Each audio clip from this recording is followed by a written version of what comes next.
మూడు ఎగ్జాంపుల్ ఇచ్చాడు దేవుడు తినే విషయమై మాట్లాడినప్పుడు. ఆయన అన్నాడు, మీ కుమారుడు మిమ్మల్ని రొట్టె అడిగితే నీవు అతనికి రొట్టె ఇస్తావు, కానీ పామును ఇవ్వలేవు. రెండవ ఎగ్జాంపుల్ ఏమిచ్చాడు? గుడ్డు. మూడవ ఎగ్జాంపుల్ ఏమిచ్చాడు? చేప. ఈ రోజుల్లో మీకు ఇంటర్నెట్లో ఇది తినకూడదు అది తినకూడదు అని చెప్పి వీడియోలు చాలా కనబడతాయి. ప్రపంచంలో ఎక్కువ కాలం జీవించేవారు ఈరోజు Hong Kong, Japan, South Korea, French Polynesia, Switzerland, ఇవన్నీ నాన్ వెజ్ తినే దేశాలు.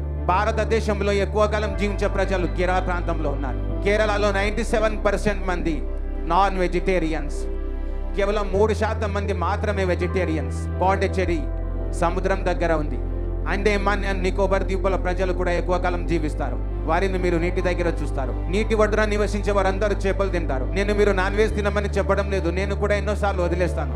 నా శరీరాన్ని శుభ్రం చేసుకోవాలి, డిటాక్స్ చేయాలి అనిపిస్తే నేను కూడా తినను. అలాంటి డయట్స్ను నేను కూడా సమర్థిస్తాను. వెజిటేరియన్ డయట్స్ని, శరీరంలో ఏదైనా హీలింగ్ కావాలనిపిస్తే. కానీ దేవుని నోట నుండి ఇప్పటికే బయలుదేరినది, దాన్ని అనుసరిస్తున్న ప్రజలు ప్రపంచంలోనే ఎక్కువ కాలం జీవిస్తున్నారు. ఈ రోజుకి వెళ్ళి స్టడీ చేయండి, చూడండి. సైన్స్ కూడా చెప్తుంది, ఫాలో చేయండి జీసస్ని, మీరు లాభంలో ఉంటారు.